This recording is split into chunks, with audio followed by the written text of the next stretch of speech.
Hello students, मैं अंजलि पयाल स्वागत करती हूँ आपका आईसीटी वर्चुअल क्लासरूम देहरादून से।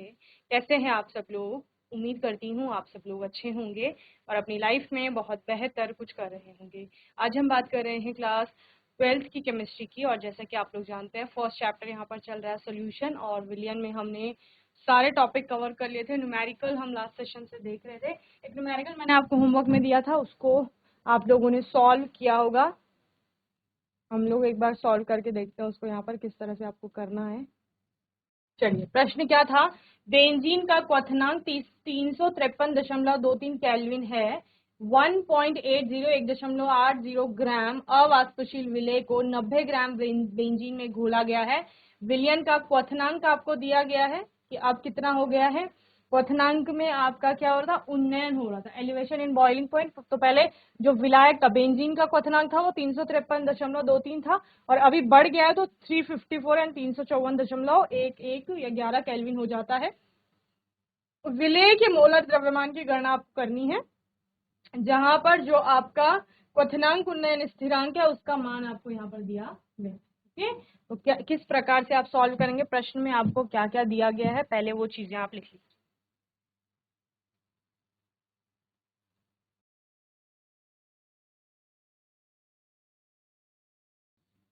क्या दिया गया है आपको? टीबी नॉट की वैल्यू दी गई है। TB naught is equal to benzene का जो क्वथनांक है 353.23 केल्विन। ठीक है, और क्या दिया गया है? टीबी विलियन का क्वथनांक आपको दिया गया है 354.11 केल्विन। ठीक है, तो आप क्या निकाल लेंगे?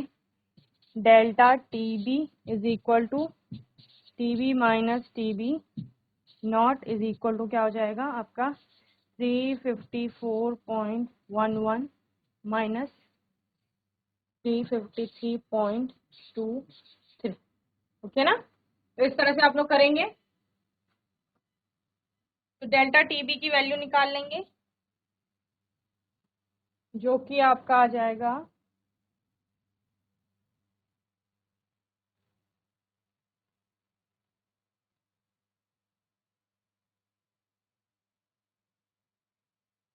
0.88 कैलोरी। ठीक है, ये आपको किसकी वैल्यू मिल गई? डेल्टा टीबी की वैल्यू मिल गई। क्वथनांक में उन्नयन कितना हुआ है उसका मान आपको मिल गया है। और आपको क्या दिया गया है यहाँ पे प्रश्न में? 1.80 ग्राम अवाष्पशील विलेय को, यानी W2 की वैल्यू दी गई है 1.80 ग्राम। ठीक है, इसके अलावा W1 आपको दिया है 90 ग्राम। ठीक है, इस प्रकार से आपको अब निकालना क्या है? आपको M2 की वैल्यू निकालनी है।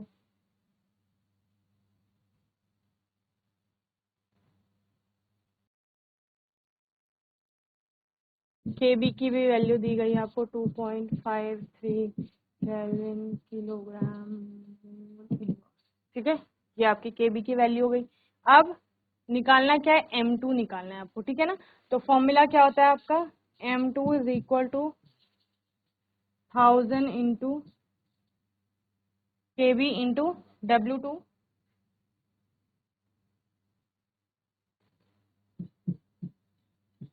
Upon Tv into delta TV into W। ये फॉर्मूला है, यहाँ से आप M2 निकाल लें। रखिए वैल्यू, क्या क्या है आपके पास? 1000 इंटू Kb का मान 2.5, 3 भी है ना, इंटू W2 का मान 1.80 डिवाइडेड बाय क्या? Delta TB 0.88 into W1 90। ठीक है, जो भी आएगा अब उसकी वैल्यू क्या होगी? ग्राम पर मोल। क्यों? क्योंकि आपको निकालना है विलेय का अणुभार। तो अणुभार या आणविक द्रव्यमान आप किस में निकालते हैं? ग्राम पर मोल में निकालते हैं।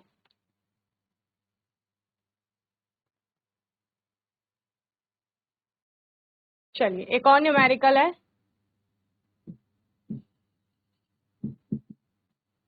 जो कि आपका डिप्रेशन इन फ्रीजिंग पॉइंट से है 45 ग्राम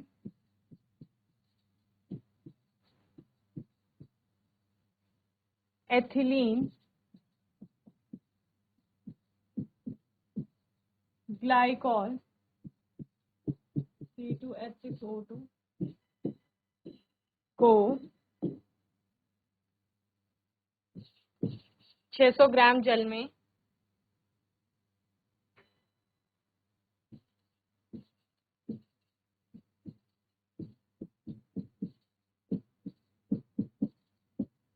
मिलाया जाता है।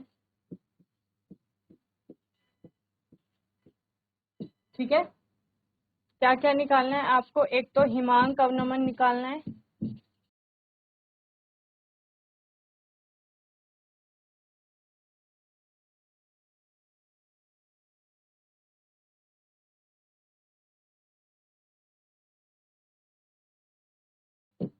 याद कीजिए। पहला क हिमांक का अवनमन और दूसरा आपको निकालना है हिमांक। ठीक है ना?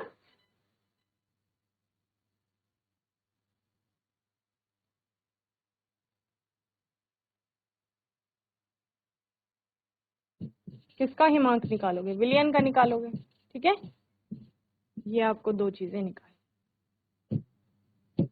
अब इसको सॉल्व करो।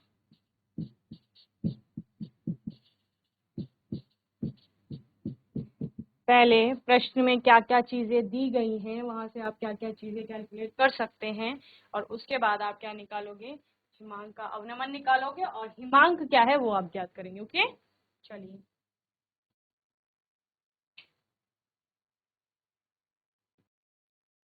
जहां पर जल के लिए आपको पता है कि KF का मान कितना होता है? 1.86 केल्विन किलोग्राम पर मोल। ठीक है, ये होता है। अब समझिए, आपको निकालना है हिमांक का अवनमन। हिमांक का अवनमन जो कि था आपका delta TF is equal to क्या होता है? KF into small m। Small m is molality. वो क्या था? विलियन की मोललता। ठीक है ना? तो आप लिखेंगे मोललता कितनी हो जाएगी, अगर आप कह रहे हैं यहाँ पर कि मोललता हमें निकालनी है विलियन की।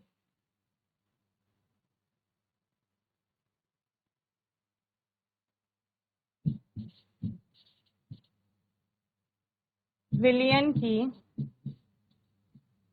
मोललता बराबर विलेय के बोल बटे विलायक का द्रव्यमान, यही होता है। विलेय के मोल बटे विलायक का द्रव्यमान kg। ठीक है ना? अब देखिए, विलेय यहाँ पर क्या है? एथिलीन ग्लाइकॉल है आपका। विलायक क्या है? जल। ठीक है ना? जल का द्रव्यमान आपके पास है कितना है? 600 ग्राम है। विलेय के मोल आपको पहले कैलकुलेट कर। तो विलेय के मोल आप कैसे दिया गया? अब जो भार है इससे आप अणुभार को निकालेंगे। तो सबसे पहले आप क्या निकालेंगे? एथिलीन ग्लाइकोल का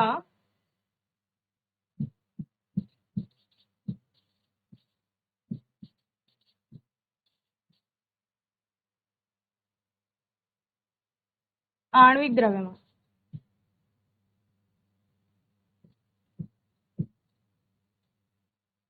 ठीक है, M2 जिसे आप बोलते हैं, बराबर क्या हो जाएगा? यहाँ पर C2H6O2 है आपका, तो 12 into 2 plus 1 into 6 plus 16 into 2। ठीक है, ये हो जाएगा।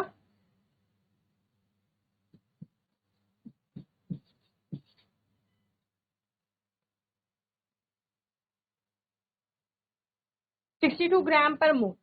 ये हो गया।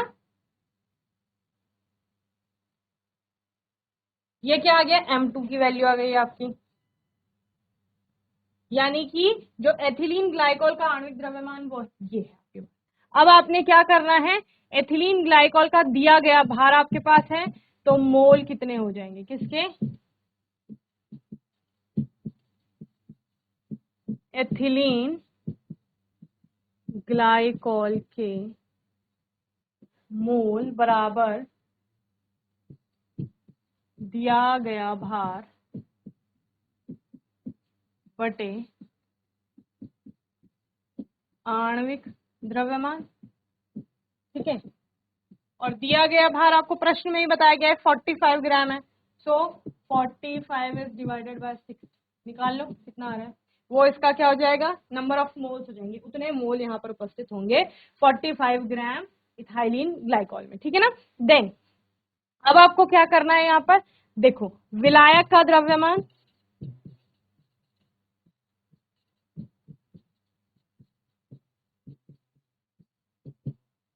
कितना हो जाएगा यहाँ पर 600 ग्राम है, किलोग्राम में कन्वर्ट करेंगे,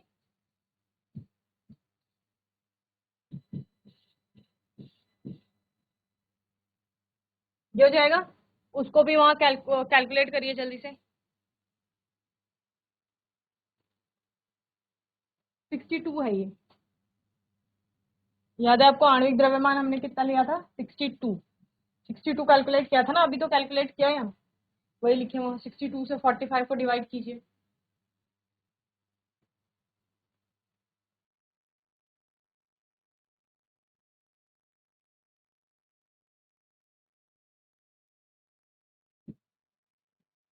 इतने मोल आ जाएंगे, ठीक है। ये आ गया विलायक का द्रव्यमान आपने निकाल लिया, ये किलोग्राम हो गया यहाँ। अब क्या निकालना है आपको, यहाँ पर मोललता निकालनी है,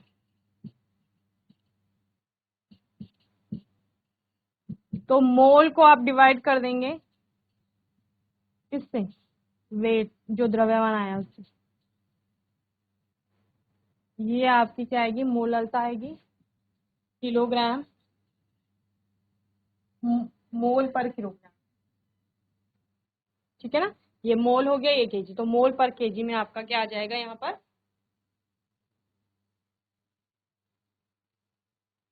मोललता।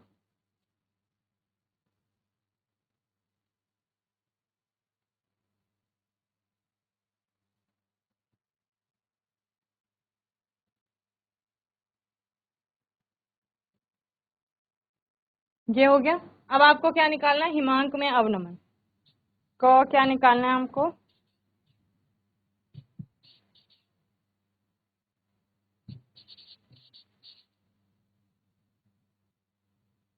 क्या होता है delta T F is equal to K F into small है, ठीक है। के एफ की वैल्यू इधर आपको दी गई है 1.86 इंटू मोलैरिटी कितनी आई 1.2, इसको कैलकुलेट कर लेंगे, ये केल्विन में आ जाएगा आपका हिमांक का अवनमन, ठीक है। अब अवनमन आ गया आपके पास, कितना डिप्रेशन हुआ है, और आपको किसका पता है, जल का पता है, तो आप उतना क्या कर लेंगे उसमें से घटा लेंगे, क्योंकि विलियन का कम आता है आपको, ठीक है ना। तो जल का आपको हिमांक पता ही है कितना होता है 0 डिग्री सेल्सियस, केल्विन में लेंगे 273 आपका आएगा, तो 273.15 केल्विन से इसको माइनस कर लेंगे, तो आपका क्या आ जाएगा वहां पर हिमांक पता चल जाएगा विलियन का, ओके।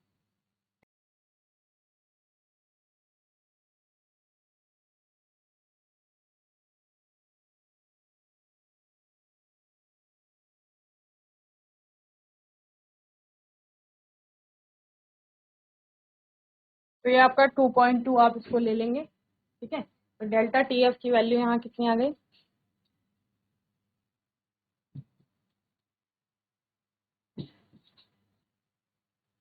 अब क्या करेंगे, delta T F is equal to क्या होता है आपका T F not minus T F, यही होता है।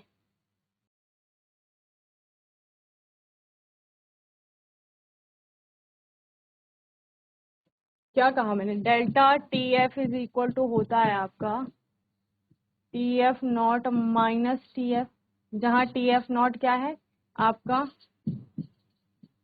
विलायक का हिमांक, ठीक है, और टी एफ क्या है आपका विलियन का हिमांक।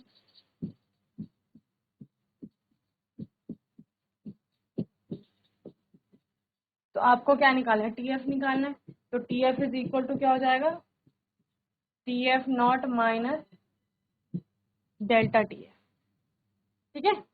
तो TF0 कितना है, ये जल है, शुद्ध विलायक क्या है, जल है, जल का क्वथनांक आपको पता है 273.15 माइनस 2.2।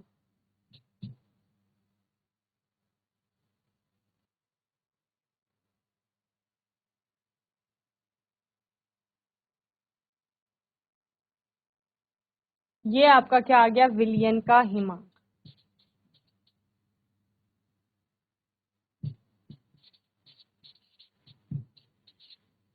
और अभी आपको दिख रहा है ये हिमांक जो था इसकी अपेक्षा ये कम है, इसकी तुलना में ये कम है आपका।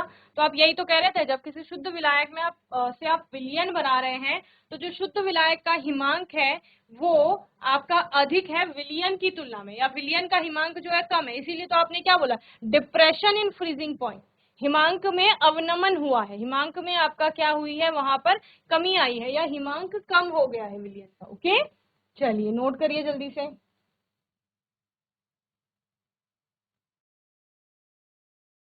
चलिए, तो कुछ न्यूमेरिकल हो गए आपके, ये आप कर लेंगे।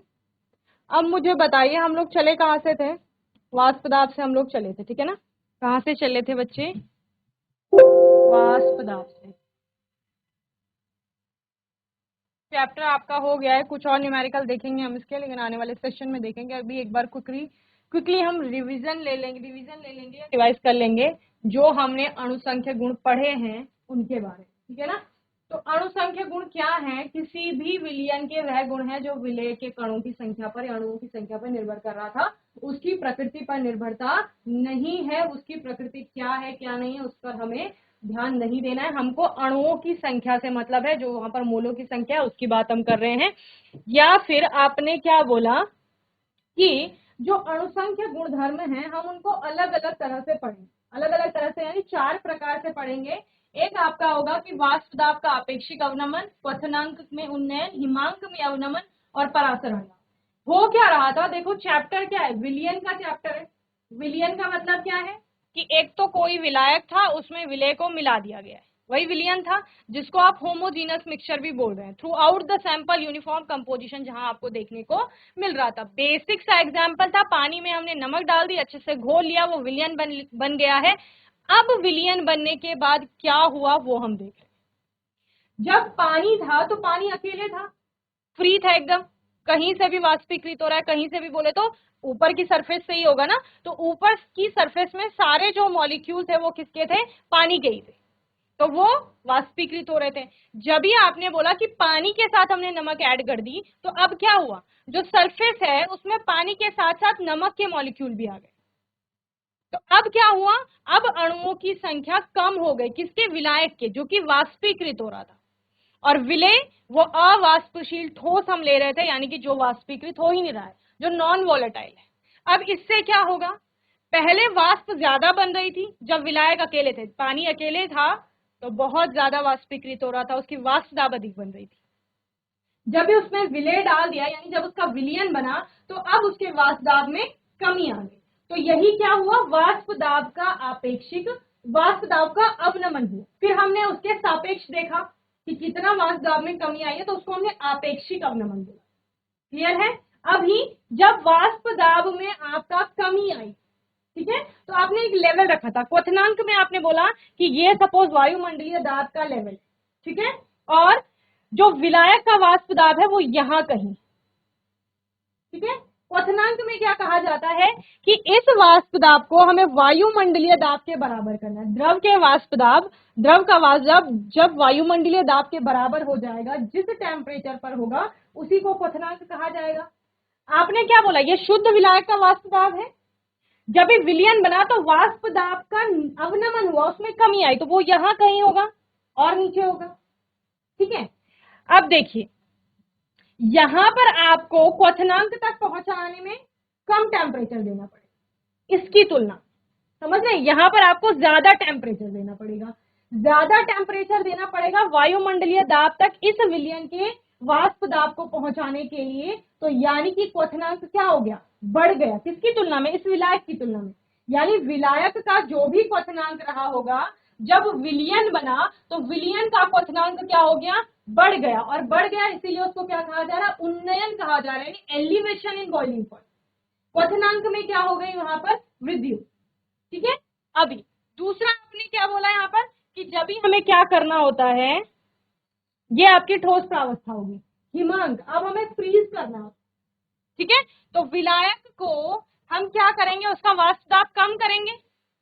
ठोस प्रावस्था का भी अपना वाष्प दाब होगा, तो जब द्रव प्रावस्था का वाष्प दाब ठोस प्रावस्था के वाष्प दाब के बराबर हो जाएगा, उस स्थिति में वो जम जाएगा।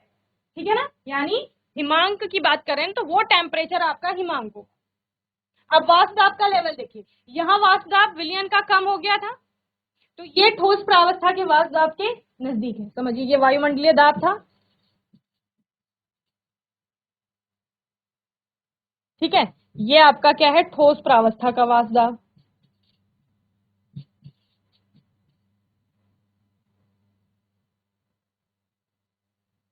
ओके, ये क्या है, विलायक का वाष्प दाब, और ये है आपका विलयन का वाष्प दाब। ओके, तो अभी जब इसको और कम करना है आपको, तो यहां पर टेम्परेचर डिफरेंस कम एज कंपेयर टू दिस, तो यानी कि इसका हिमांक अधिक है, विलायक का हिमांक अधिक होगा, और विलयन का हिमांक क्या होगा, कम। तो यही तो पढ़ा हमने, डिप्रेशन इन फ्रीजिंग पॉइंट, यानी हिमांक में क्या हुई है, हिमांक आपका कम हुआ है। चौथा आपका क्या था, परासरण दाब। परासरण दाब में आपने क्या किया था, देखिए